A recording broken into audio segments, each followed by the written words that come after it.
तो श्री सतगुरु महाराज की जय।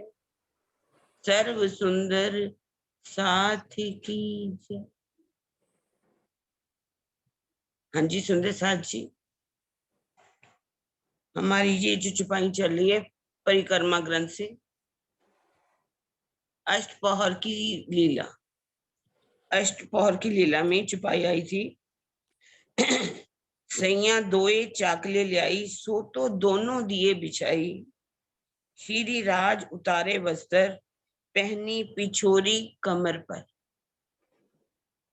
इनमें कुछ प्रश्न पैदा हुए। क्या परम धाम में पिछोरी जो है कमर के ऊपर, कैसे ऊपर के वस्त्रों को उतारा जाता है, पिछोरी पहनी जाती है? क्या परम धाम के पशु पक्षी जो हैं 166 मंदिर में आ सकते हैं? क्या बंदर जो हैं शाक पान लेकर के आते हैं? क्या इसका मतलब वहां भोजन बनता है तो भूख लगती है? इस तरह से 10 प्रश्न जो है तैयार हुए।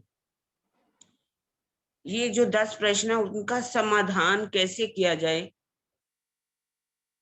आज परवाई समाज में भी चले जाओ तो वो कुछ प्रश्न पैदा कर देते हैं। जैसे कि आर्य समाज के अंदर एक किताब है सत्यार्थ प्रकाश।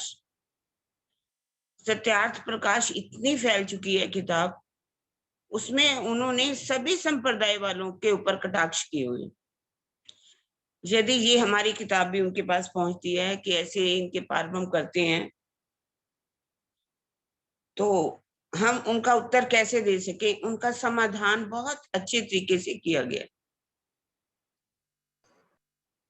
समाधान में आ रहा है कि संसार के सभी धर्म ग्रंथों के अनुसार पारब्रह्म क्या है? सच्चिदानंद में स्वरूप है। तैत्रीय उपनिषद में सत्यम ज्ञानम अनंतम ब्रह्म कहा गया है, और ये भी कहा गया है अनंतम ब्राह्मणो विद्वान न विवेति कदाचिनेत, अर्थात उस अनंत में पारब्रह्म को जानने वाला भय से रहित हो जाता। जो उस पारब्रह्म को जान जाता है उसको किसी तरह से कोई भय नहीं लगता, ना मौत से ना किसी बीमारी से वो डरता नहीं है। ये गहन जिज्ञासा का विषय है। यदि पारब्रह्म अनंत सूर्यों से भी अधिक प्रकाशवान है, जिसे कहा गया आदित्य वर्ण तमसे परस्तात्, यजुर्वेद में अंतर्जामी है ऐसा लिखा हुआ है। यह आत्मानी तिष्ठति अंतर्यामृत लिखा हुआ है। इसी तरह से उनको लिखा गया है रुचि अस्सी रोचो अस्सी,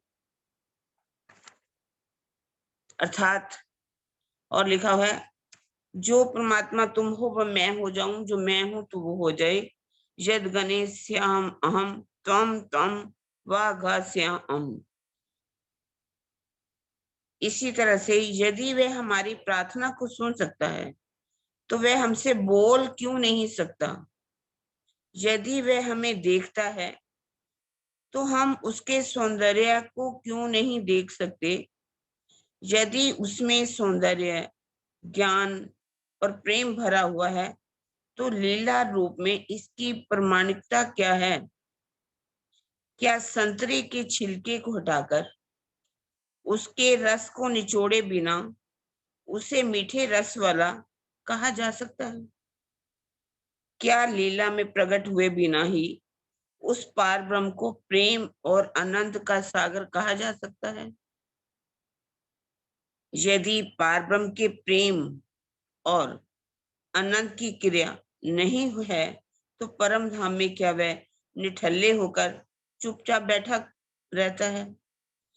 क्या चेतनों के चेतन, कठोपनिषद में कहा है, उस अद्वितीय पार ब्रह्म में निष्क्रियता संभव है? तारतम ज्ञान के प्रकाश में प्रवोक्त शंकाओं का समाधान संक्षेप में इस प्रकार। भूख एवं प्यास तो भौतिक प्राणों का ही धर्म है।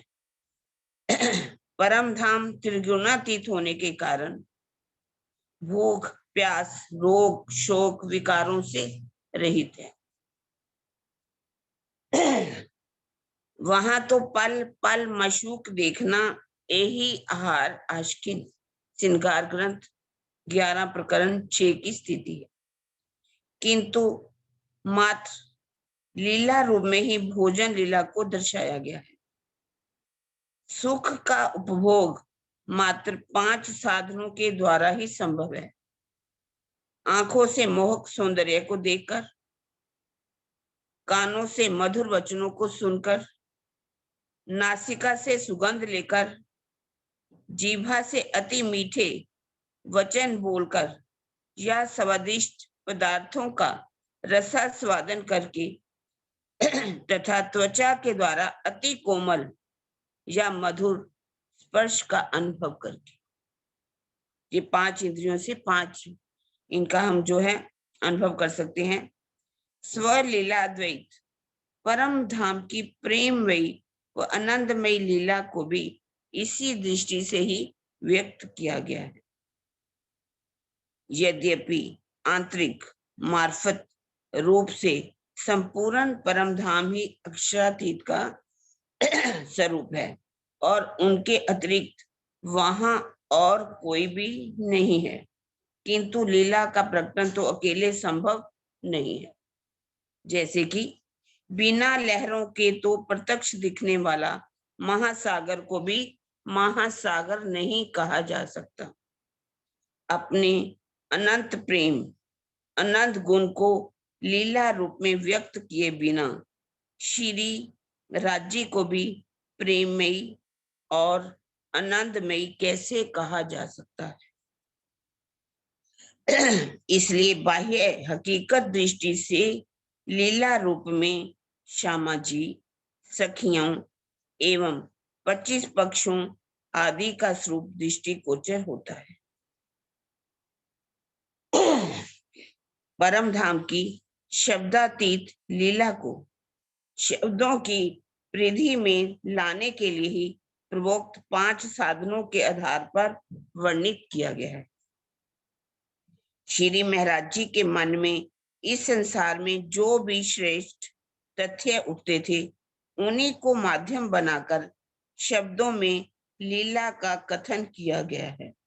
आज से लगभग 300 वर्ष पहले, अब तो ज्यादा समय हो गया, धार्मिक दृष्टि से सभ्य समाज में कमर से ऊपर के वस्त्र उतारकर ही भोजन करने की परंपरा थी। इसलिए उसी दृष्टिकोण से श्री राज्य को भी भोजन करने से पूर्व वस्त्र उतारते हुए दर्शाया गया है, जबकि वास्तविकता ये है कि काल माया के नियमों को परम धाम में नहीं थोपा जा सकता। वहां भोजन, वस्त्र, शरीर आदि सभी कुछ जब ब्रह्म है, तो भला कौन किसको खाएगा तथा किससे कोई गंदा होगा। वृद्धि नायक उपनिषद में पारब्रह्म पूर्णति पूर्ण अनंत कहा गया है, अर्थात पूर्ण या अनंत में कुछ भी जोड़ा घटाया जाए या गुना भाग किया जाए तो भी वह उतना अनंत ही अनंत रहता है। किरण दीदी, जैसे कि श्लोक भी है, पूर्णमद है पूर्णमिदं पूर्णात् पूर्णम उच्यते पूर्णस्य पूर्णम आदाय पूर्णमेवावशिष्यते। इसी प्रकार संपूर्ण परम धाम जहाँ अनंत है, वहां उसके कण कण में ब्रह्म रूपता है। वस्तुतः उसके कण कण में पार ब्रह्म के सभी गुणों का समावेश होना अनिवार्य है, अन्यथा उसकी ब्रह्म रूपता पर प्रश्न चिन्ह खड़ा हो जाएगा। परमहंस महाराज श्री युगलदास जी ने अपने ग्रंथ मनमोहन रसानंद सागर में कहा है कि परम धाम में कि किसी भी एक फल में वहां के अनंत फलों का स्वाद भरा हुआ है। इसी प्रकार श्री राज श्यामा जी सुखपाल या तख्तरवा पर विराजमान होकर सागरों आदि की सैर में जाते हैं, तो जमीन के जानवर भी वहां पहुंचने के लिए दौड़ लगाते हैं।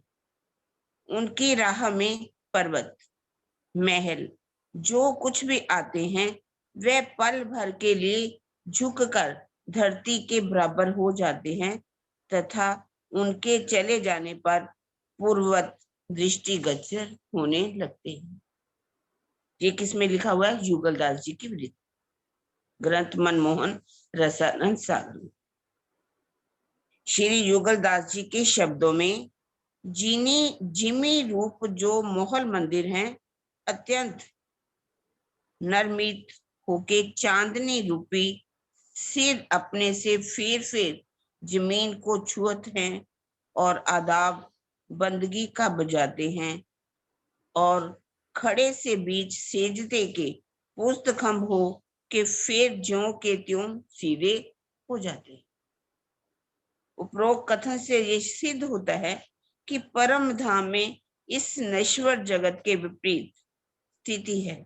वहां की संपूर्ण प्रकृति जुगल स्वरूप एवं ब्रह्म आत्माओं की इच्छा के अनुसार होती है। यमुना जी का जल इच्छा मात्र से ठोस भी हो सकता है, दीवार के बीच से भी जाया जा सकता है या आकाश से इच्छा मात्र से उड़ा जा सकता है। ऐसी स्थिति में यही मानना है कि जब श्री राय श्यामा जी तीसरी भूमिका की पड़साल में खड़े होकर चांदनी चौक में खड़े हों, पशु पक्षियों को दर्शन देते हों, तो उस समय परम धाम के सभी पशु पक्षियों को भी चांदनी चौक जैसे ही दर्शन का सुख प्राप्त होता है। भले ही वह हौज कोसर या पुखराज में ही क्यों ना हो। जब इस नश्वर जगत में हजारों किलोमीटर का दृश्य टीवी के माध्यम से प्रत्यक्ष देखा जा सकता है, तो परम धाम में क्यों नहीं। स्वलीला द्वैत परम धाम का कण कण ब्रह्म रूप है। वहां भूख, प्यास, रोग, शोक, जन्म, मरण आदि विकारों का प्रवेश भी नहीं है। ऐसी स्थिति में वहां भोजन बनाने, खाने पीने तथा नहाने धोने का प्रश्न ही नहीं है, किंतु यहाँ के भावों के अनुसार ऐसा दर्शाया गया है ताकि हम वाणी से परे उस शब्दातीत लीला के कुछ अंशों को आत्मसात कर सके। खुलासा 16 प्रकरण की 84 के इस कथन और खिलौने जो हक के सो दूसरा क्यों कहलाए, एक जरा कहिए तो दूसरा जो हक बिना हुए इब्तदाए से ये स्पष्ट है कि परम धाम के बंदर आदि पशु पक्षी ब्रह्म रूप है।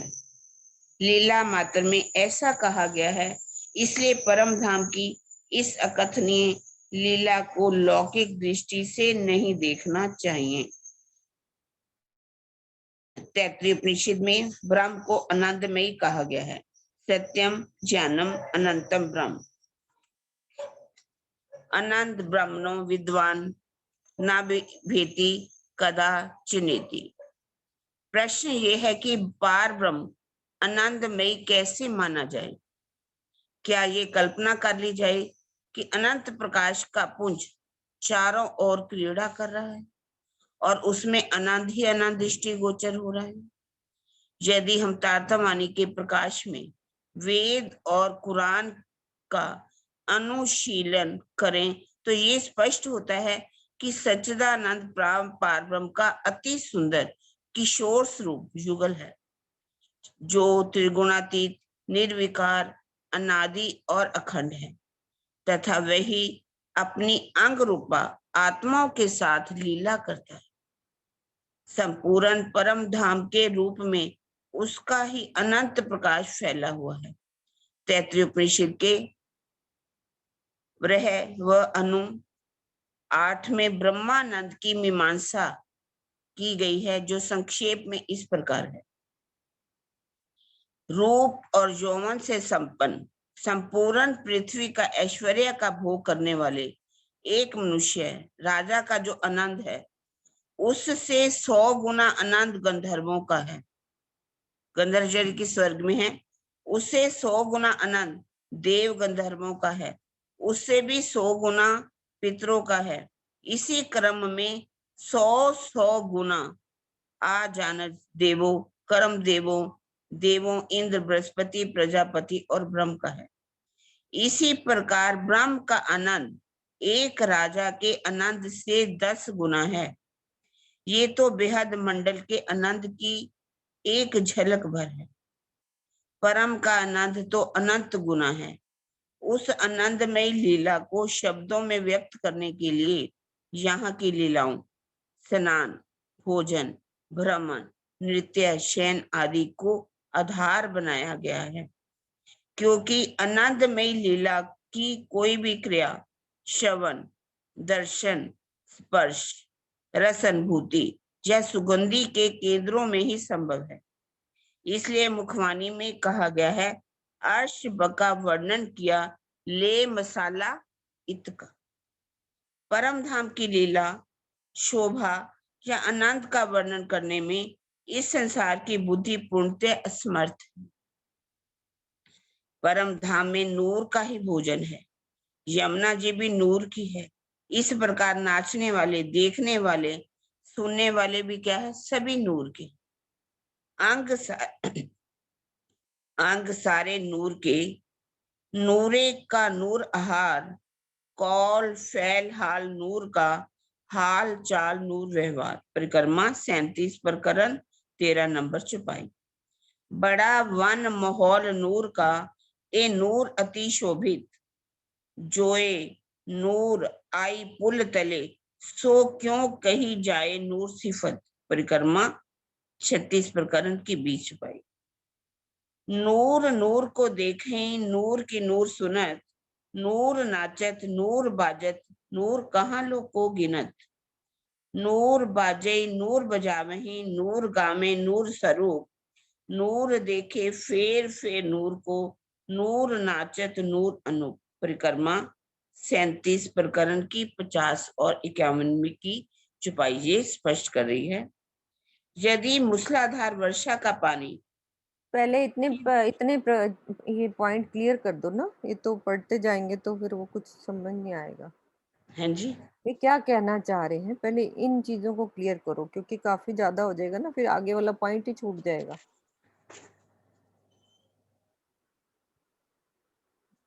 कहने का हाँ इसमें मतलब, देखिए, या तो मैं थोड़ा थोड़ा करके ही हाँ थोड़ा करती थोड़ा जाऊँ। शॉर्ट में आप वो चीज समझाते जाओ, पढ़ तो फिर दीदी घर में ऐसे लेंगे ही ना, उसको क्लियर कर दो उस चीज को।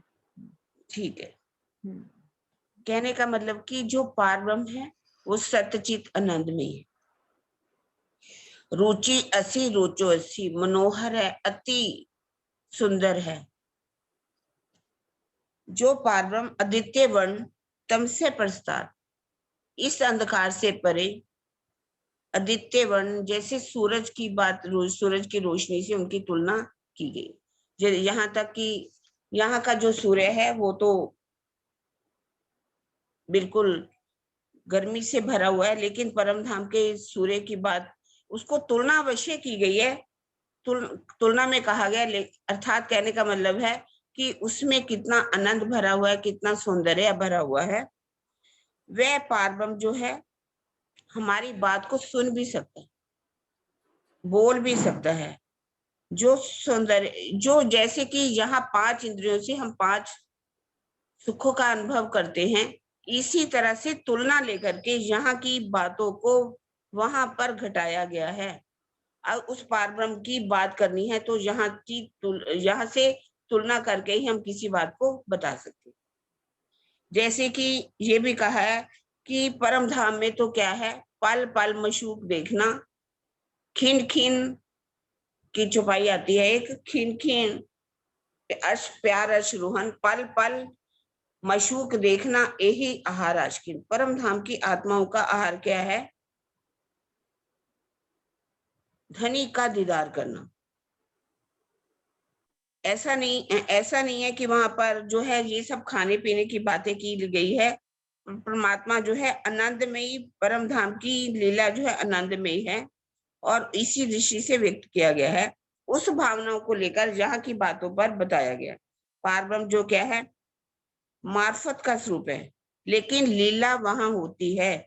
लीला के बिना कुछ भी बात को व्यक्त नहीं किया जा सकता। जैसे कि महासागर हो, हम कहें कि उसके अंदर लहरें नहीं है, बिना लहरों के महासागर नहीं कहा जा सकता। इसी तरह से ही पारब्रह्म जो है आनंद का स्वरूप है, सौंदर्य का स्वरूप है।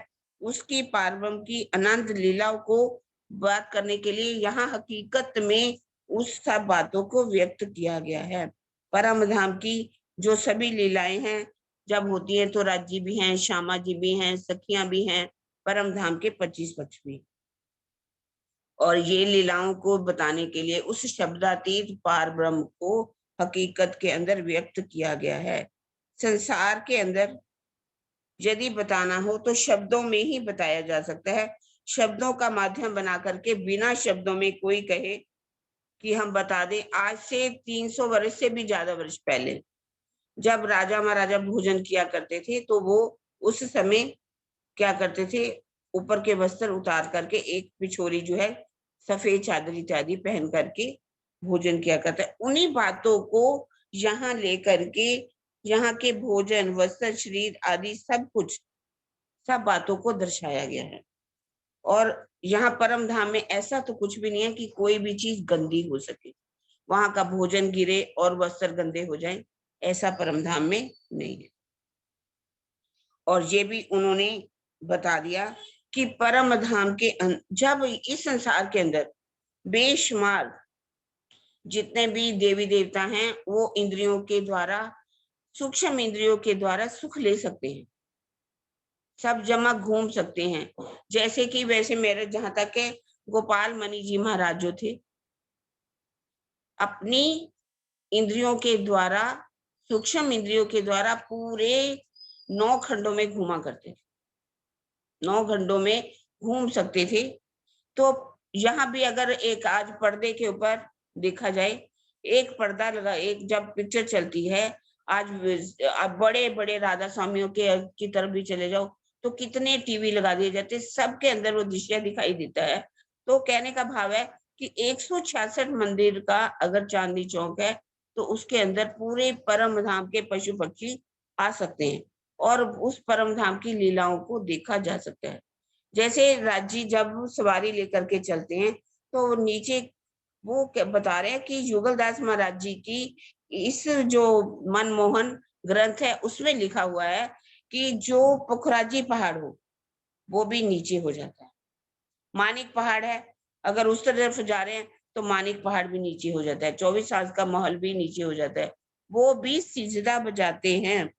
और जो चलने वाले पशु जानवर हैं वो भी उड़ना चाहते हैं। तो हम जैसे पढ़ते भी हैं, घोड़े पर राखत है आसमान में उड़त, तो वो भी उड़ सकते हैं। सब कुछ लीला हो सकती है। हर परम धाम की हर वस्तु जो है ब्रह्म में ही है, आनंद में ही है। और खिलौने जो हक के सो दूसरा क्यों कहलाए, उनको परम धाम के पशु पक्षी हो, परम धाम के क्या कहते हैं जानवर हो, कुछ भी हो, परम धाम का सब चेतन में ही स्वरूप है, सब आनंद में ही स्वरूप है। और उनको देखने के लिए ब्रह्म में इस रूप में देखना चाहिए कि जैसे परम धाम का कण कण आनंद में ही है, कण कण जो है ब्रह्म का स्वरूप है। तो उनको दूसरे हम शब्दों में बयान नहीं कर सकते। सत्यम ज्ञानम अनंत ब्रह्म, परमात्मा जो है क्या है, सत्य है और वो ज्ञान में ही स्वरूप है। और परम धाम का सभी सुख, यहाँ के देवी देवताओं में इतना सुख है तो परम धाम में तो कई गुना सुख और आनंद भरा हुआ है। तो उन्होंने सिर्फ वर्णन किया ले मसाला इतका, अर्श बका वर्णन किया ले मसाला इतका। परम धाम की हर चीज में नूर ही नूर भरा हुआ है, हर चीज नूर में ही है। चौपाइयां भी हम भजन भी कई बार बनाते हैं तो भजन में भी ये बात बोली जाती है कि वहां पर नूर ही नूर है, नूर ही खेलता है, नूर ही वहां पर सुनता है, नूर जो है इसी हर चीज जब नूर में ही है परम धाम की, तो नूर नूर को देख रहा है, नूर ही नाच रहा है, नूर ही बजा रहा है, नूर ही गा रहा है, नूर के जो वाद्य यंत्र हैं वो भी नूर के ही हैं। इसी तरह से सब परम धाम नूर में ही है। नूर के अंदर कितने गुण हैं। हर जो वस्तु है वो क्या है, नूर में ही है। नूर के अंदर सौंदर्य है, नूर के अंदर चेतनता है, नूर के अंदर क्या माधुर्यता है, नूर के अंदर आत्मीयता है, नूर के अंदर छटा है, नूर के अंदर आभा है। हर चीज नूर में ही है परम धाम के अंदर। यमुना जी भी नूर में ही है। तो वहां पर यहाँ की तरह, जैसे कि यहाँ एक दिन ना नहाया जाए तो अच्छा नहीं लगता, इसी तरह वो कह रहे हैं कि परम धाम की यमुना जी हो भले ही, नूर परम धाम का जो भोजन इत्यादि की भी बातें हैं वो नूर में ही हैं, जहां जैसी नहीं है। इन जो जितना पढ़ा है उसका इतना ही सार है। आगे कह रहे हैं, यदि मूसलाधार वर्षा का पानी छिद्र युक्त घड़े में ना ठहर सके तो इसमें वर्षा का क्या दोष।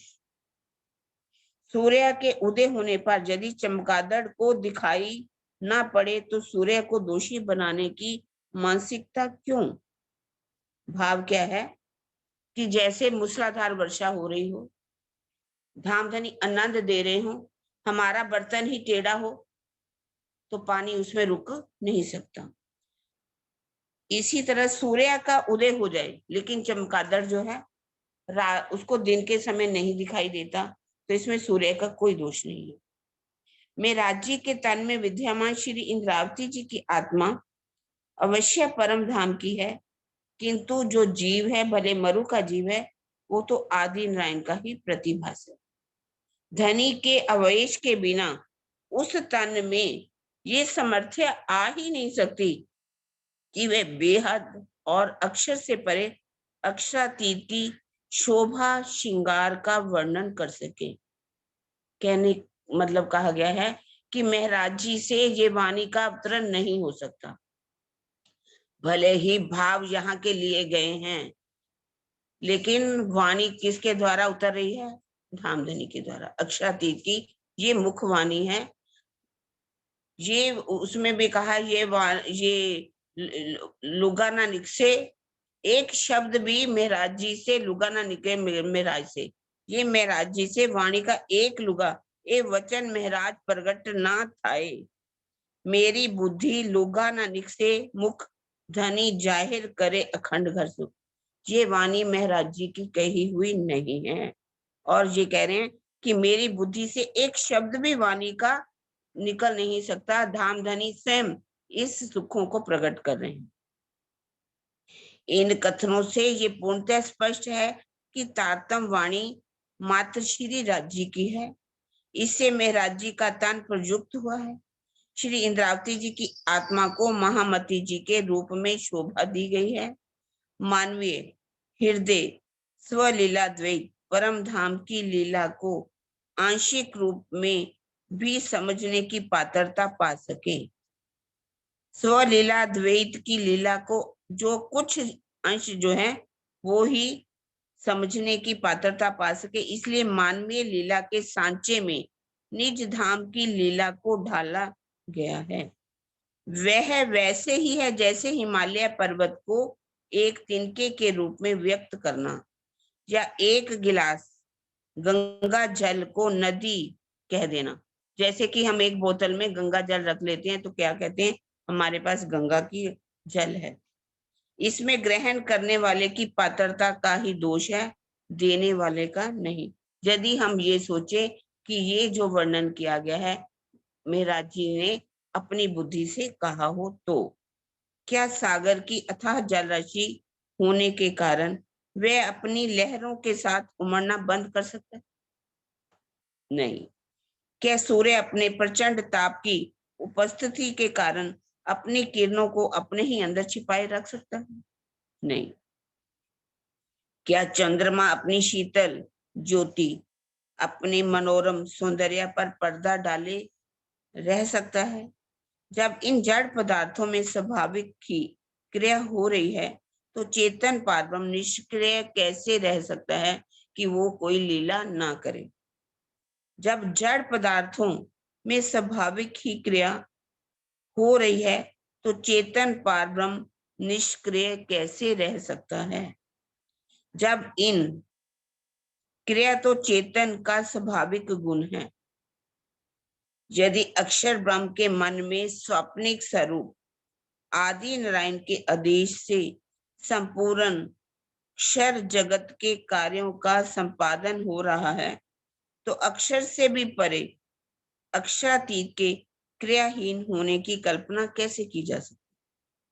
जब एक जड़ पत्थर के सभी परमाणु गति कर रहे हैं, हर चीज में गति हो रही है, उनमें विद्यमान इलेक्ट्रॉन प्रोटॉन भी नाभिक के चारों ओर गति कर रहे हैं, तो सबको गति वाले अक्षर ब्रह्म से भी परे उस अक्षरातीत पार ब्रह्म को क्या चुपचाप बैठे रहने वाला ही माना जाए? कहने का भाव है कि यदि इस संसार में भी क्रिया हो रही है, और क्योंकि आदि ने जो है वो भी क्रिया कर रहे हैं, और उसके बाद अगर देखा जाए अक्षर ब्रह्म जो है वो भी खेल बना रहे हैं, अक्षरातीत कैसे कहा जा सकता है कि वो कोई लीला ना करे, वो चुपचाप बैठा निठल्ला बैठा रहे? प्रेम और आनंद के अतिरिक्त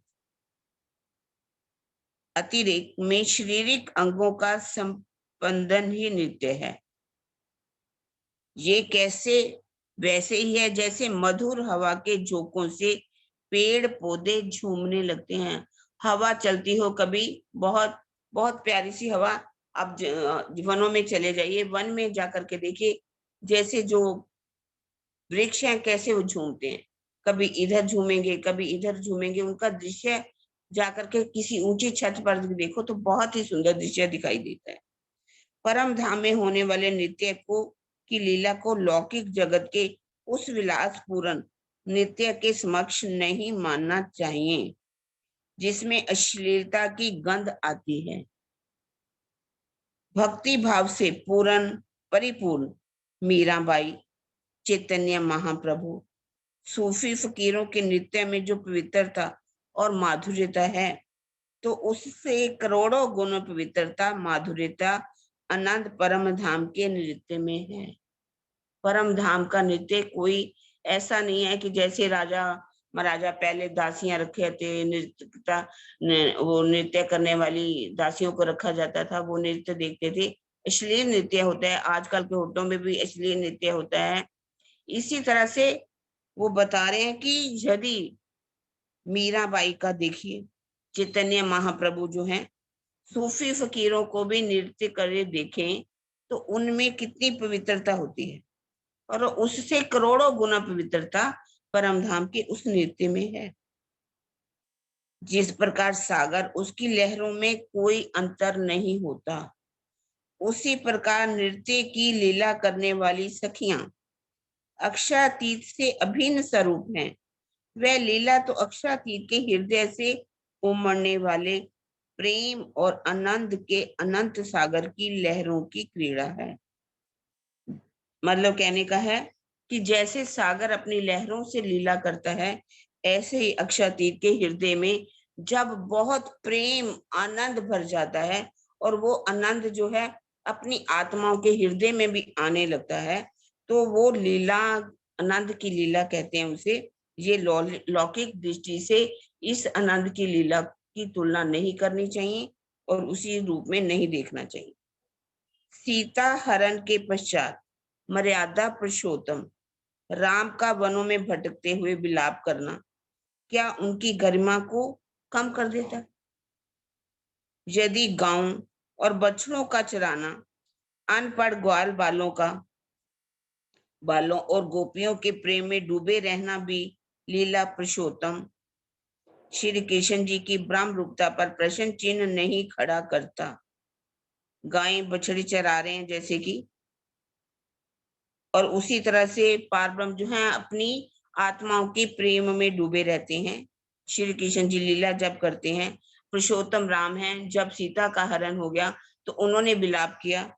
यदि उन पर कोई प्रश्न चिन्ह खड़ा नहीं करता तो परम धाम में ब्रह्म आंगनाओं के साथ दौड़ने और एक दूसरे के ऊपर गिर जाने मात्र से ब्रह्म लीला के ऊपर संशय की लकीरें क्यों खींच जाती? कुछ लोग ऐसा कहते हैं, क्या वो पार ब्रह्म है, क्या वो नृत्य बैठ करके देखता है, उन बातों का आपको हम सबको कैसे जवाब देना है?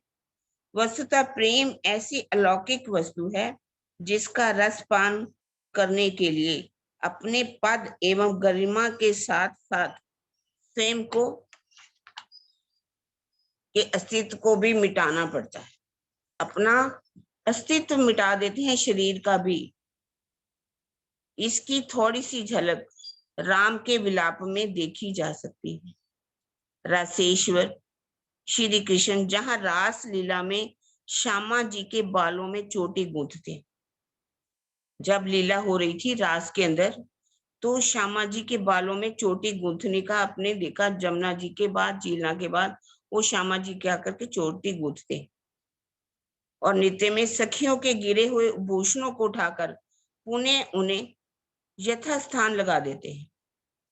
यदि ब्रिज लीला में गोपियों के कहने पर वो नाचते भी हैं। जब माखन दान लीला होती है रास में, देखा है आपने, रास लीला में वो टोल टैक्स की तरह दान लीला करते हैं, मांगते हैं कि माखन आप दे दीजिए, तो वो कहते हैं कि माखन हम तब देंगे, पहले आप नाचिए। वो नाच करके दिखाते हैं। वे प्रेम की मूर्तिमान स्वरूप हैं, इसलिए लीला में उन्हें अपनी मर्यादा या पद का आभास तक नहीं है। अक्षराती तो प्रेम के अनंत सागर हैं। यदि वे अपनी अंग रूपा ब्रह्म आत्माओं के साथ कुंजवन की रेती या पश्चिम की चुगान में दौड़ लगाते हैं, उनके ऊपर कोई गिर पड़ता है या किसी के ऊपर वो गिर पड़ते हैं, तो इससे उनकी ब्रह्म स्वरूपता पर संशय नहीं किया जा सकता। इस तरह की मान्यता तो प्रेम के सागर से कोसों दूर बसेरा करने वाले एवं शुष्क हृदय का बोझ ढोने वाले वाचक ज्ञानियों की है। ये सोच किनकी हो सकती है? जो दुनिया से दूर रह करके शुष्क हृदय से ध्यान लगाते हैं, जा ग्रंथ पढ़ते हैं, वाचक ज्ञानी बन जाते हैं। ऐसी सोच ऐसे लोगों की हो सकती है। प्रेम में डूबे हुए जैसे सूफी हैं, उनकी सोच नहीं हो सकती। महासागर के जल की ऊपरी सतह का कुछ अंश तरह तरह की लीलाओं, तरह तरह की लहरों के रूप में क्रीड़ा करता है। कुछ लहरें बहुत ऊंची उठती हैं तो कुछ नीची, कुछ उड़ती हैं, कुछ गिरती हैं, कुछ सागर के तट से टकराकर पुनः जल में विलीन हो जाती हैं। यद्यपि लहरें सागर के ही जल से प्रकट हो रही हैं, केवल लहरों को ही सागर का पूर्ण रूप समझ लेना उचित नहीं है। जिस प्रकार लहरों के जल के नीचे सागर की अथाह जल राशि विद्यमान है, उसी प्रकार राज्य के परम सत्य मार्फत रूपी हृदय से सत्य के रूप में 25 पक्ष श्यामा जी, सखियां एवं लीला का स्वरूप जो है दृष्टि गोचर होता है। एक सागर में से लहरें कैसे उठती हैं, कोई छोटी होती हैं, कोई बड़ी होती हैं, कोई उसी में फिर से समा जाती हैं। सागर के अंदर क्यों लहरें उठती हैं? उनके अंदर अथाह जल राशि होती है, और उसी अथाह जल राशि में से लहरें उठती हैं, क्योंकि वो लहरें जो हैं उसी सागर के अंदर ही विद्यमान हैं।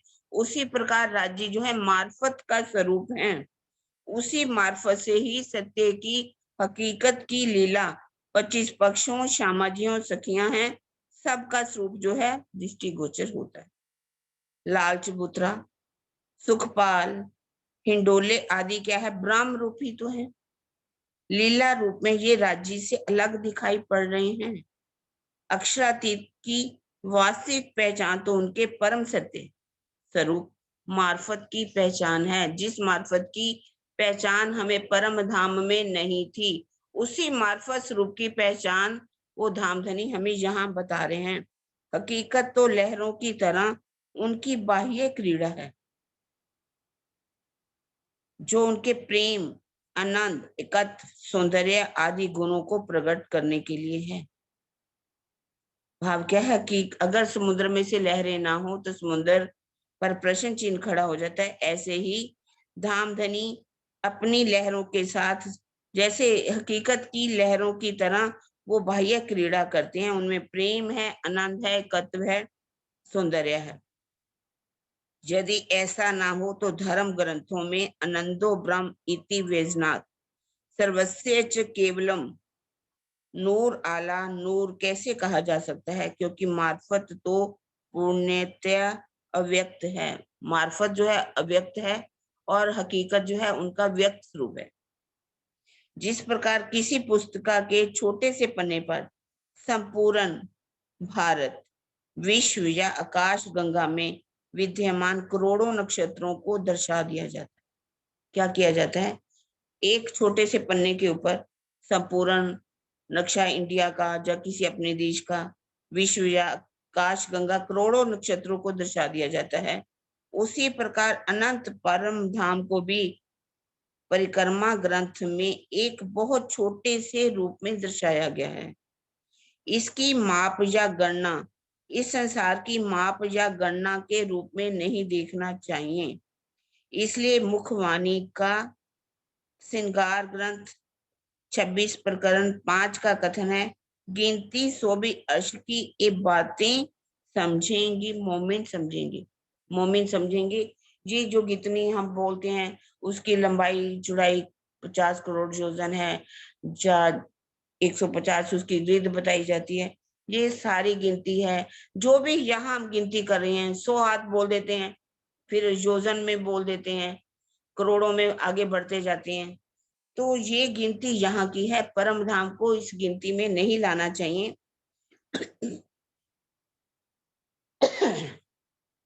यद्यपि इस मायावी जगत में मैं परम धाम पढ़ूं? से मैं पढ़ूं? आप सारांश बोल देना, थक गए होगे, ठीक। है ना? पढ़ते हो? हाँ जी, हाँ जी। हाँ जी सुंदर साथ जी, आगे वाला पॉइंट पढ़ते हैं हम। यद्यपि इस मायावी जगत में परम धाम से आई ब्रह्म सृष्टियों की संख्या मात्र 12,000 ही कही गई है, किंतु परम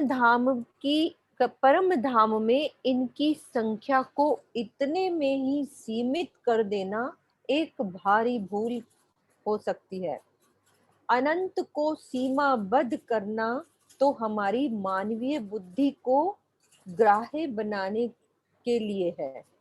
जिस प्रकार जैसे हम गिनती करते हैं कि इतना है ये वाला, जैसे कल मेहराबों की गिनती कर रहे थे हम कि 8 मेहराबे हैं या 7 मेहराबे हैं, ये यहाँ की गिनती है। वहां की गिनती हम देखेंगे तो यहाँ वो कह रहे ना कि अनंत है। वो ये हम सिर्फ उसको समझने के लिए कि इतनी मेहराब बनी, अब वो कितनी गिनती होगी कि यहाँ एक बूंद राज्य लेकर आए हैं। फिर उदाहरण दिया है स्वामी जी ने, जिस प्रकार गंगा जल की मिठास जानने के लिए मात्र एक घूंट ही प्राप्त होता है, गंगोत्री से गंगा सागर तक के संपूर्ण जल की आवश्यकता नहीं होती है। यानी कि एक घूंट पी लेते हैं तो गंगा का स्वाद आ जाता है। उसी प्रकार परम धाम के विस्तार को अंश मात्र में ही व्यक्त करना विवशता और पर्याप्तता है, क्योंकि स्वप्न की बुद्धि उसका बोझ ढोने से पूर्णता असमर्थ है। यानी कि हमारी बुद्धि में वो समझ ही नहीं आएगा, इसलिए राजी महाराज ने हमें एक बूंद के रूप में परम धाम की गिनतियों को समझाने का प्रयास किया है कि हम समझ नहीं सकते उससे ज्यादा। इस खेल में 12,000 सखियों के आने की बात वैसे ही है जैसे एक बहुत बड़े हांडे में पकने वाले चावलों में से एक चावल को निकाल कर देखना। बहुत बड़े चावल होते हैं, उसमें से अपन एक चावल निकाल लेते हैं तो चेक कर लेते हैं। तो उसी प्रकार कोई 12,000 ही नहीं है सखियां, वो अनंत है। वहदत के सिद्धांत से सभी सखियों को खेल का वैसे ही अनुभव हो सकता है जैसे निज धाम की लीला में एक सखी धनी से बात करती है तो उसका सुख सभी को मिलता है। परम धाम के मानिक पहाड़ में जिन महाबिलंद हिंडोलों पर सखियां झूलती हैं, उनकी संख्या पर एक दृष्टि डालें तो 12,000 सुंदर जी ताल बताओ, हमारे कितने ताल आए आए हैं जमीन पर? हम मानिक पहाड़ का वर्णन जब समझ रहे थे तो हमारे ताल कितने आए हैं? याद करें हम मानिक पहाड़ की शोभा को। किसी को याद है कि मानिक पहाड़ में हमने तालों को कैसे समझा था? खाली 12,000 ताल आए थे। कितने ताल आए थे? हाँ जी कुसुम दीदी। 12,000 की 12,000 आ रहे। हाँ, हारे मीन्स 14,40,00,000 ताल, खाली 12,000 नहीं, उसकी हारे हैं। तो कहने का मतलब ये एक शब्द 12,000 बोला है कि 12,000 रूहें नहीं है। तो परम धाम की गिनती को हम ये नहीं समझे कि 8-7 मेहराबे हैं या 201 हांस है, ये सिर्फ समझने के लिए। इसीलिए इनको हम थोड़ा सा माप की दृष्टि से समझे कि थोड़ा एग्जाम हम वो कंपैरिजन कर सके कि यहाँ रंग महल का वर्णन आ रहा है तो थोड़ा छोटा, और आगे जा रहे हैं तो थोड़ा बड़ा। तो 12,000 तालों की 12,000 हारें आई हैं। ताल की एक हार के ऊपर हिंडोले कितने हो जाएंगे? ताल की एक हार के ऊपर कितने हिंडोले होंगे? 16,000 हिंडोले होते हैं। इस प्रकार 12,000 हारों के 1 अरब 14 करोड़ 20 लाख हिंडोले हो जाते हैं। 96,000 हो जाएंगे। सॉरी, 96,000 हिंडोले होते हैं। तो 12,000 हारों में कितने हो जाएंगे? 1 अरब 15 करोड़ 20 लाख हिंडोले। टोटल हिंडोलों की गिनती बताई है, जबकि प्रत्येक हिंडोले में युगल स्वरूप सहित सभी सखियां बैठती हैं। हर एक हिंडोला वहां का भरा होता है, हर हिंडोले में राजी और सखियां होती हैं।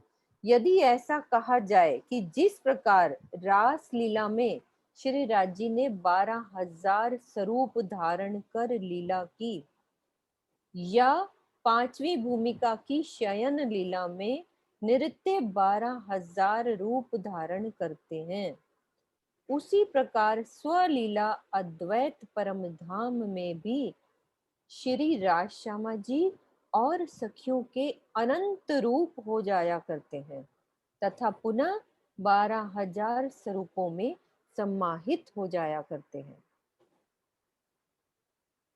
कि वो अनंत रूप हो जाते हैं वहां पे 5वीं भूम में, और उसके बाद फिर उसके अंदर ही समाहित हो जाते हैं। तो ये बड़ी मार्फत की चीज है कि हम उसको उस तरह से नहीं समझ सकते। तो इस विषय में मात्र इतना ही कहा जा सकता है कि जब इस नश्वर मायावी जगत में करोड़ों आकाश गंगाएं हैं जिनको हम गिन ही नहीं सकते, यहाँ पे कहाँ गिन सकते हैं हम आकाश गंगाओं को, और हमारी सबसे छोटी आकाश गंगा में करोड़ों सूर्य हैं। सबसे छोटी इस आकाश गंगा में, यानी कि जहां हम रह रहे हैं उसमें कितने हैं? करोड़ों सूर्य हैं, जबकि हमारा सूर्य इस आकाश गंगा का सबसे छोटा सूर्य है। ये जो यहाँ पे दिख रहा है ना हमें, वो सबसे छोटा है।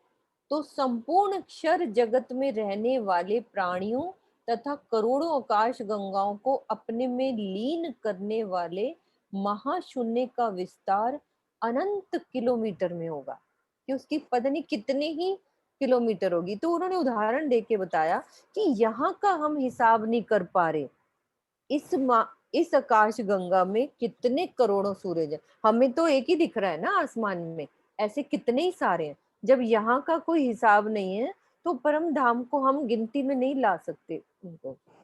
जब हद का इतना विस्तार है तो बेहद मंडल का कितना विस्तार होगा, यानी कि इस 14 लोक का इतना विस्तार है, तो उसके बाद हमारा योग माया का विस्तार, उससे भी परे परम धाम को मात्र 50 करोड़ योजन विस्तार कहना, आत्माओं की संख्या को मात्र 12,000 में सीमित करना, हमारी मानवीय बुद्धियों को ग्राह्य बनाने के लिए किया गया है। एक सीमित कर दिया कि 50 करोड़ योजन, जबकि यहाँ का ही नहीं कुछ हिसाब किताब चल रहा पता। तो हम कैसे कह सकते कि परम धाम 50 करोड़ योजन में। इस संबंध में परमहंस महाराज श्री युगलदास जी का कथन है कि परम धाम के एक कोस में यहाँ के करोड़ों कोस सम्माहित हो जाते हैं। युगलदास जी ने कहा है कि वहां यहाँ का एक कोस तो वहां का एक कोस, यहाँ के करोड़ों कोस। यदि ऐसी शंका की जाए कि परम धाम में भी यहाँ की तरह महाराजा महारानी की भांति जब श्री राज श्यामा जी और सेविकाओं के रूप में खूब खुशहालियां और सेवकों का वर्णन है, एक एक मोमिन के अलेखे सेवक, तो क्या ये द्वैत की नकल नहीं है? मतलब कि ये क्वेश्चन भी खड़ा कर दिया कि द्वैत में जैसे यहाँ पे हमारे नौकर चाकर घर में होते हैं, तो ये कोई नकल नहीं?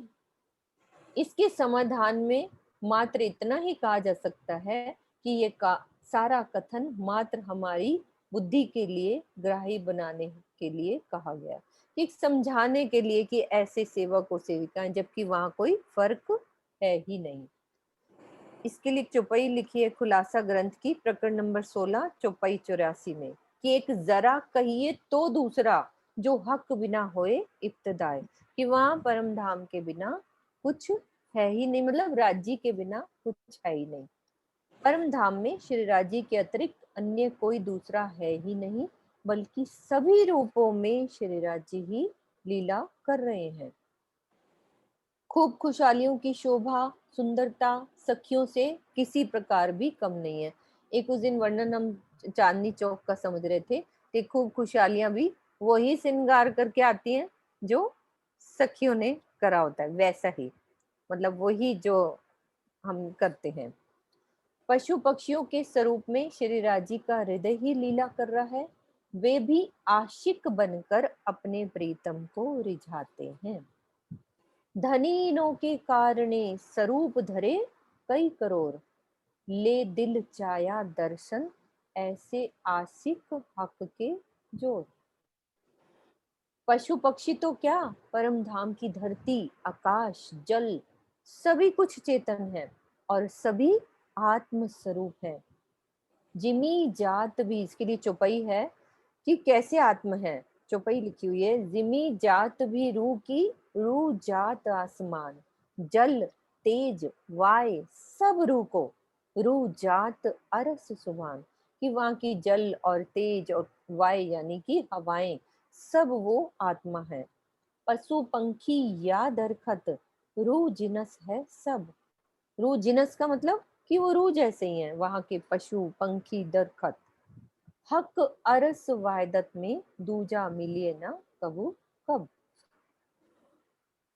ऐसी स्थिति में इस संसार की तरह परम धाम में भी राजा प्रजा और स्वामी सेवक की भावना कैसे कही जा सकती है? मतलब इस क्वेश्चन का उन्होंने आंसर दिया कि वहां तो सब राज्य ही हैं, तो हम कैसे कह सकते हैं कि वो सेवक है? सेवक नहीं है, वो खुद ही राज्य बन के ही सब कुछ करते हैं। आगे वाला पॉइंट क्लियर कर रहे हैं, 10 नंबर पॉइंट है, इस मायावी जगत में तमोगुण की अधिकता से नींद आती है, हमें मतलब नींद आती है। सामान्य प्राणी इसी नींद के वशीभूत होते हैं। योगियों की योग निद्रा इससे भिन्न होती है, यानी कि जो तप करते हैं उनकी निद्रा हम लोगों से अलग होती है। उनमें सत्य एवं रज की प्रधानता रहती है, किंतु परम धाम की शयन लीला त्रिगुणातीत लीला है। कि हमने जैसे पहले क्वेश्चन आया था ना कि वहां भी सोना होता है क्या पांची भूम में, तो उस चीज का आंसर दे रहे हैं कि वहां की लीला त्रिगुणातीत है। जिस प्रकार एक परमहंस चितवनी की गहन अवस्था में श्री राज्य की शोभा देखते देखते उसी में डूब जाते हैं और स्वयं को भुलाकर मार्फत की अवस्था को प्राप्त कर लेते हैं, उसी प्रकार परम धाम की शयन लीला में भी माशुक आशिक का भेद मिट जाता है।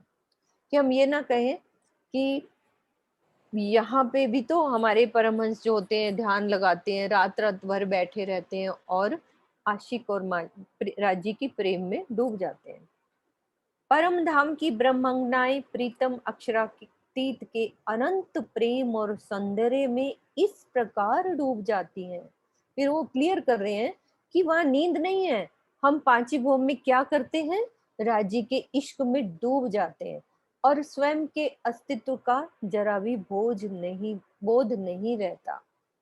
परम धाम की इस अनिवर्चनीय त्रिगुणातीत लीला को संसारिक निद्रा वाली शयन लीला से तुलना करना स्वयं को अंधकार में भटकाने जैसा है। कि हम ये नहीं कह सकते यहाँ सोते हैं तो वहां भी सोना होता है, यहाँ खाते हैं तो वहां भी खाना होता है, ऐसा नहीं है, वहां अलग ही है। वेद, उपनिषद, दर्शन, संत साहित्य आदि में इसी लक्ष्य को प्राप्त करने के लिए निर्वीज आदि समाधियों की मान्यता है, भले ही वो निराकार और बेहद मंडल से क्यों ना जुड़ी हो। आगे की चौपाई अब सुंदर साथ हमारे पास, हाँ आगे की चौपाई कल ले लेंगे। सुंदर साथ जी, इस बारे में किसी का कोई क्वेश्चन है तो हम सब कर सकते हैं 5 मिनट, क्योंकि बहुत सारे पॉइंट थे जो हम किसी को जवाब दे सकते हैं। दुनिया वाले हमें पूछेंगे ना कि आपके पार ब्रह्म ऐसे हैं जो खाते हैं, पीते हैं और सोते भी हैं जैसे दुनिया में होता है, तो ये आंसर दिए हैं उस चीज के कि हमें जवाब देना भी आना चाहिए कि कैसे हमने उसका आंसर करना है। ठीक है दीदी, किरण दीदी? हाँ जी, कोई भी पूरी बात कर सकता है इसके बारे में। मतलब 5 मिनट है हमारे पास। हाँ, 5 हम लोग वो कर सकते हैं कि किसी के दिल में भाव आ रहा है कैसा भी, क्योंकि ये बहुत बड़ा टॉपिक होता है। जब माया में हम जैसे हमारे बच्चे ही पूछ लेते हैं, ऐसे होता है क्या मम्मी, परम धाम भी ऐसा ही है क्या, यहाँ जैसा ही है क्या, यहाँ जैसे घर है वहां भी हम सोते हैं, वहां भी ये सब करते हैं? तो हमें इसका जवाब देना आना चाहिए, हर पॉइंट दिल में क्लियर होना चाहिए। हाँ जी रितु जी, आप कैमरा ऑन करो।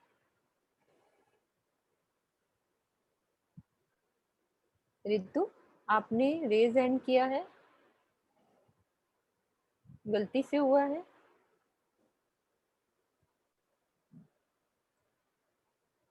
हाँ जी आशी दीदी, आप भी कुछ बोलो।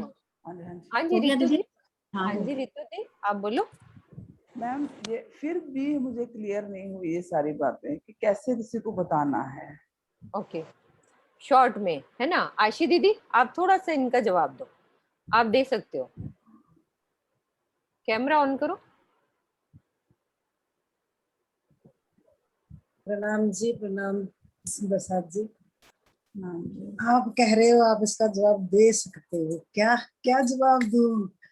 मुझे तो दोगे आप? सिर्फ वो कह रहे हैं मुझे नहीं समझ में आया कि परम धाम मुझे में खाना होता है, पीना होता है जैसे दुनिया की तरह, यहाँ की पॉइंट बहुत सारे हैं रितु दीदी कि है ना, एक एक पॉइंट को लिया है शॉर्ट में कि वहां ना हम लोग जैसे राजी को नहलाते हैं, ये वहां के पारब्रह्म भी कोई काम करते हैं।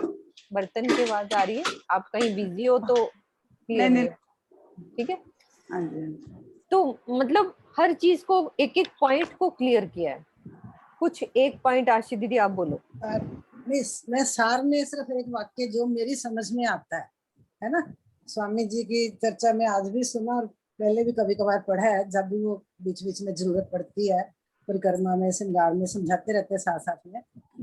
तो बात सिर्फ इतनी समझ आती है, सारी दुनिया कहती है कि परमात्मा सच्चिदानंद है, वो आनंद को ही नहीं समझते। आनंद की लीला समझाने के लिए ही पूरे परम धाम का ऐसा वर्णन हम करके समझाया है कि जो आनंद की लीला, जैसे सागर की उदाहरण बहुत अच्छी देते हैं, वो जो लहर है, आप सोच के देखो, सागर के बाहर बैठ गए, अगर उसमें लहरें नहीं है तो क्या आनंद देगा? हम क्यों घूमने जाते हैं सी बीच पे? क्योंकि उसकी लहरें हमें आनंद देती हैं, यानी कि उसमें कुछ क्रिया है आनंद की। तो ये आनंद को समझाने के लिए ही हमें सारा लीला परिक्रमा की बताई जाती है, आठों पहर की भी, कि धनी हमें आनंद कैसे दे रहे हैं यहाँ के शब्दों से समझाने के लिए। वरना तो वही बात है ना, मार्फत में तो एक है, राजी और हम सब एक हैं, तो ये फिर आनंदमय कैसे हुए? कोई आनंद की लीला होगी तो आनंदमय होंगे ना। सरकार की चर्चा में भी आता है भी, वो चुप के बैठा रहेगा तो उसको आनंद कैसे होगा? कोई ऐसे गूंगा बन के बैठा जाए तो उसके अंदर क्या है किसी को पता ही नहीं चलेगा, उसके दिल में क्या है। दुनिया में भी जब हम कुछ बोलते हैं, कुछ क्रिया करते हैं, तभी उस प्यार का, हमारे बच्चे भी उस प्रेम का अनुभव तभी कर पाते हैं जब हम उनके लिए कुछ करते हैं। जब तक कोई क्रिया नहीं होगी आनंदमयी, तब तक कैसे उसको हम कहा जाएगा आनंदमयी है? मुझे तो यही असल बात समझ आती है ना।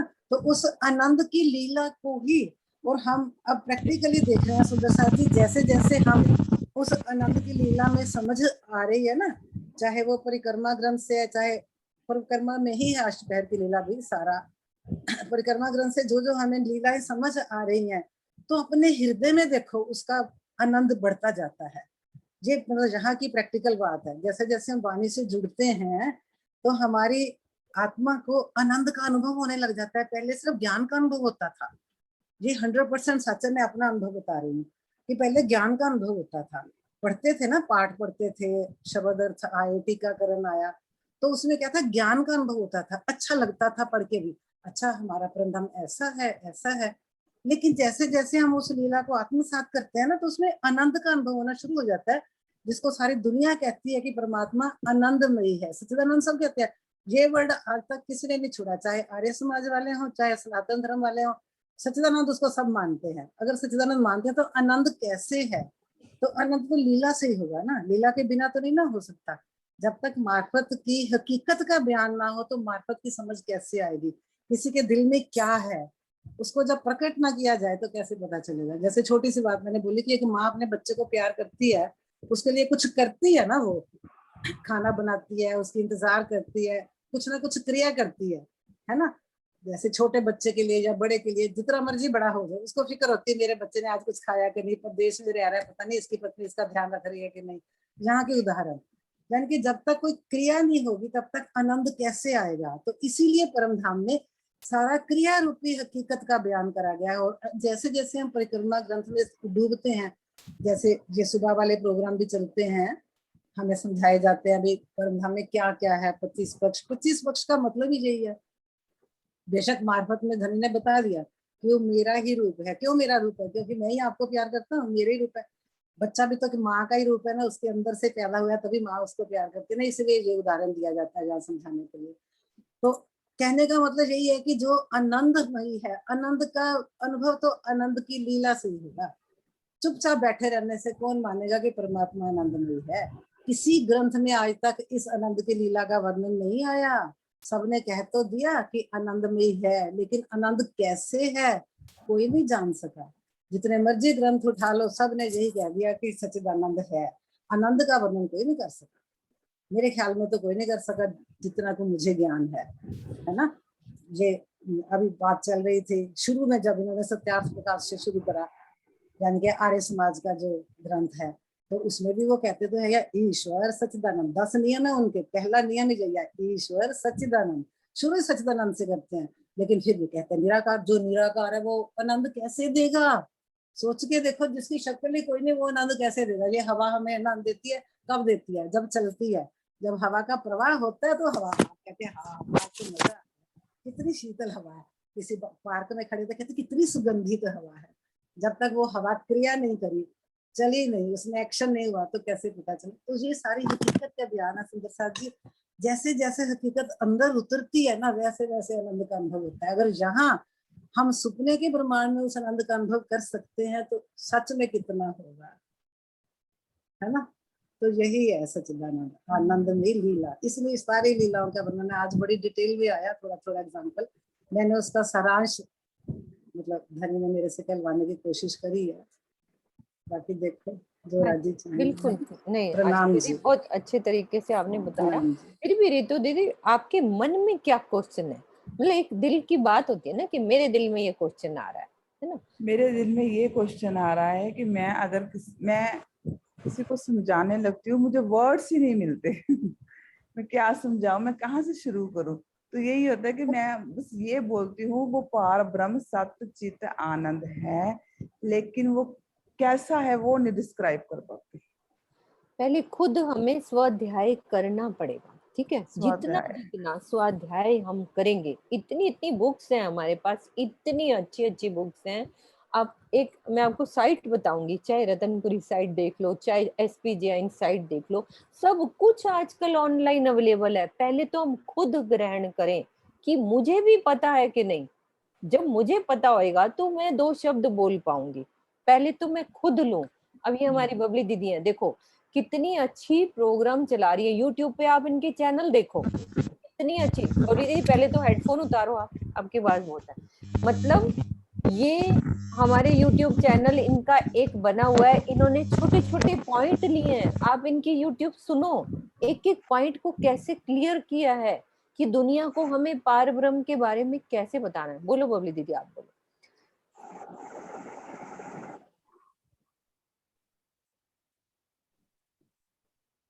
बबली दीदी आप बोलो। हाँ।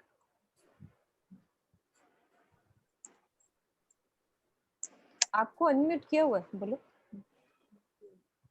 ये है कि यहाँ की जो शब्द है उनको लेकर के ही हमारे राज्य की जो वहाँ का परम धाम की जो वर्णन किया है, क्योंकि जब तक हमें अनुभव नहीं होगा, जैसे मान लो इस संसार में नहाना है, ठीक है ना, तो अगर हम राज्य को निलाते, वास्तव में निलाना नहीं है, लेकिन जैसे ही हम आंख बंद करके उस लीला को हम करते हैं तो वो हमें अनुभव होता है, वो सुख होता है हमें। तो यहाँ संसार के शब्दों के द्वारा वहां के उसको सुख को व्यक्त किया गया है कि जब लीला हम करेंगे तभी तो हमें कुछ अनुभव होगा उस चीज का इस संसार में, जबकि वहां पे तो हर चीज ऑटोमेटिक होती है, वहां पे ना निलाना पड़ता है, लेकिन लीला को व्यक्त करने के लिए यहाँ के शब्दों को लिया गया है। जब तक हम लीला नहीं करेंगे हमें पहचान कैसे होगी? अब मान लो हम मौन होके बैठे रहे, हमें क्या पता हमारे दिल के अंदर क्या चल रहा है, जब तक हम उसको मुख से निकालेंगे नहीं तो दूसरे को पता कैसे चलेगा? तो जब तक हम उन चीजों को अनुभव में नहीं लेंगे तो इस संसार के द्वारा ही तो समझाएंगे इस चीज को। खुद भी अनुभवी संसार के द्वारा ही तो कर रहे हैं इस चीज को। वहां के कि 25 पक्षों में घूमने जाते हैं, ये हमें पता चल गया कि हमारे राज्य ही हर स्वरूप को धारण करके विराजमान है, तो लेकिन हमें अंदर तो उस लीला को अनुभव करना पड़ेगा कि पुखराज पहाड़ पे हम जा रहे हैं। अब तक हमें पता नहीं था कि पुखराज पहाड़ राज्य स्वयं बन करके ही हमें रिझा रहे हैं, तो लेकिन उस लीला को अगर आंख बंद कर अनुभव करेंगे तभी हमारे दिल में उस आनंद आएगा।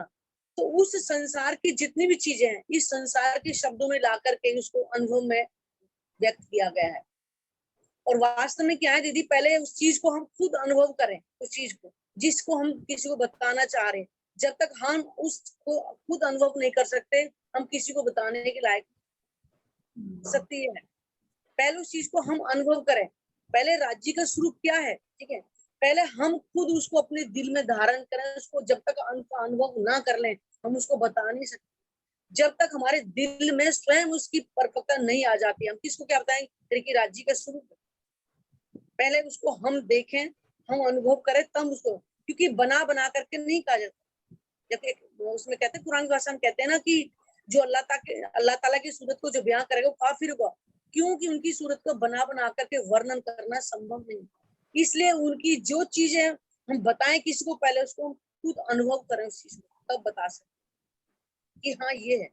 क्योंकि हमारे दिल में राज्य के प्रति वो प्रेम, वो जब भावना जब तक उत्पन्न होगी हम उसको व्यक्त कर ही नहीं सकते, क्योंकि ये ज्ञान जो है खाली शब्दों में व्यक्त करने वाला नहीं है। पहले उसको अपने दिल में खुद हम अनुभव करें तब हम किसी को कह सकते। बहुत बड़ी बात कही है बबली दीदी ने, रितु दीदी, कि मुझे पहले खुद लेना है, फिर राजी अपने आप बोलने की वो पावर देंगे, अपने आप बुलवा देंगे। अपने आप देखना, आप ये होएगा करिश्मा कि जब तक पहले होता है ना शब्द बोलते हैं खुद जागो और जगाओ, लेकिन मैं खुद ही, मुझे ही नहीं पता पार ब्रह्म क्या है, उसकी लीला क्या है, वो सच्चिदानंद पूर्ण ब्रह्म परमात्मा है क्या, क्योंकि मैंने उतना टाइम दिया नहीं, उतने ग्रंथ पढ़े नहीं। मैं अपने लिए कह रही हूँ, आपके लिए नहीं। मुझे नहीं, मैंने पढ़ा नहीं इतना, मैंने तो उतना स्वाध्याय नहीं किया, तो मैं जवाब कहाँ से दूंगी। लेकिन राज्य ने तो सब कुछ उतार के रख दिया, अब तो ये सब हमारा ऑनलाइन सब अवेलेबल है, क्या क्या नहीं दे दिया राज्य ने। तो पहले तो मुझे जानना है कि मेरे राज्य की साहिबी क्या है, राज्य है कौन। तो जब जानेंगे तो शब्द अपने आप निकल ही आएंगे, वो राज्य अपने आप निकाल देंगे उस चीज को। फिर बोलने की आवश्यकता नहीं रहती है, धनी अपना आप बोलते हैं। वो जहाँ देखते हैं फिर अपना काम ले लेते हैं। ठीक है किरण दीदी, चौपाई करवाते हैं। प्रणाम जी। प्रणाम जी।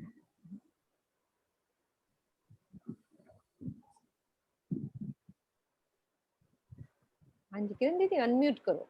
हाँ जी हाँ जी। सैया धोए चाकले ल्याई, सो तो दोनों दिए बिछाई, श्री राज उतारे वस्त्र, पहनी पिछोरी कमर पर, पहनी पिछोरी कमर पर। बोलो श्री प्राणनाथ प्यारे की जय। बोलो श्री सतगुरु महाराज की जय। पन्ना धाम की जय। सर्व सुंदर साथ की जय।